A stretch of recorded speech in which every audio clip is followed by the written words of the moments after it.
अगर राजा बनने की ख्वाहिश है तो संघर्ष तो करना पड़ेगा मेरे दोस्त। बिना संघर्ष के राजा कोई नहीं बना, और तुम बिना संघर्ष के राजा बनना चाहते हो? बिना संघर्ष के तो राजा कोई बन ही नहीं सकता।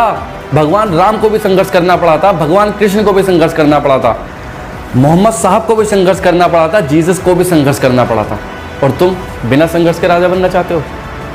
पॉसिबल ही नहीं है, मुमकिन ही नहीं है। अगर तुम जिंदगी का मजा लेना चाहते हो तो मेहनत भी करनी पड़ेगी। अगर जिंदगी का मजा लेना है तो मेहनत भी करो। अगर 1 किलो तुमने मिठाई खा ली तो उसे हजम कैसे करोगे? 5 किलोमीटर साइकिल दौड़ाओ, 5 किलोमीटर साइकिल दौड़ा करके 1 किलो मिठाई पच जाएगी।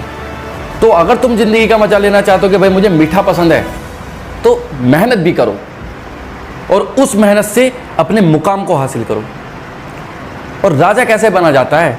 राजा कोई ताकत से नहीं बनता, और ना ही राजा कोई बुद्धि से बनता है। राजा बनने के लिए ताकत की जरूरत थोड़ी है। अगर राजा बनने के लिए ताकत की जरूरत होती तो जंगल का राजा तो गैंडा या हाथी होता। शेर क्यों है? शेर से ज्यादा ताकतवर है गैंडा तो, और हाथी भी। और अगर बुद्धि से राजा बना जाता तो जंगल का राजा होती लोमड़ी। उससे ज्यादा बुद्धि है किसी के पास?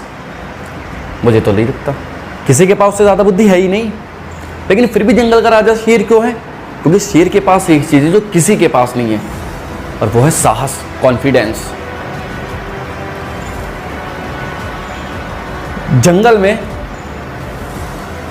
बकरियों का झुंड है, एक जगह चीता बैठा है और जगह शेर बैठा है। जब चीता शिकार करने जाएगा तो जैसे चीता बकरियों के झुंड की तरफ को बढ़ेगा तो बकरियों के बीच में हलचलाहट होगी, बकरियां भागने लगेगी इधर उधर को। तो चीता क्या काम करेगा? जो बकरी पीछे रह जाएगी उस पर ही हमला कर देगा, चाहे उसने टारगेट किसी और को किया हो। क्योंकि चीता का मानना यह है कि भाई जो भी मिल जाए वो ये, मुझे भूख खत्म करनी है, मिटानी है अपने बॉडी की, और कुछ नहीं। लेकिन वही अगर शेर हो तो, अगर शेर हो तो क्या होगा? तो जिस बकरी को उसने टारगेट किया है शेर उसे ही पकड़ के छोड़ेगा, चाहे वो बकरी उससे ज्यादा तेज भाग रही हो और चाहे सारी बकरियां पीछे रह गई हो।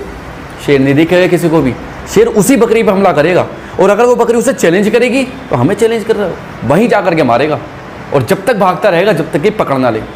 इसे बोलते हैं कॉन्फिडेंस, साहस। ये होना चाहिए, तब राजा बनोगे। और राजा बनने के लिए लड़ना तो पड़ेगा, बिना लड़े कोई राजा नहीं बना। भगवान राम भी अपनी अयोध्या छोड़ करके वनों में चले गए थे, तभी वो पुरुषोत्तम है। पुरुषोत्तम क्यों है? वरना वो तो एक ऑर्डिनरी इंसान रह जाते, अयोध्या ना छोड़ के जाते। त्याग तो करना पड़ेगा, बिना त्याग के कुछ नहीं है। अगर त्याग आज कर लोगे तो आगे का जीवन सफल है, और आज नहीं करोगे तो आगे करना पड़ेगा। जिंदगी में त्याग तो करना ही पड़ेगा, बिना त्याग के कुछ नहीं होगा।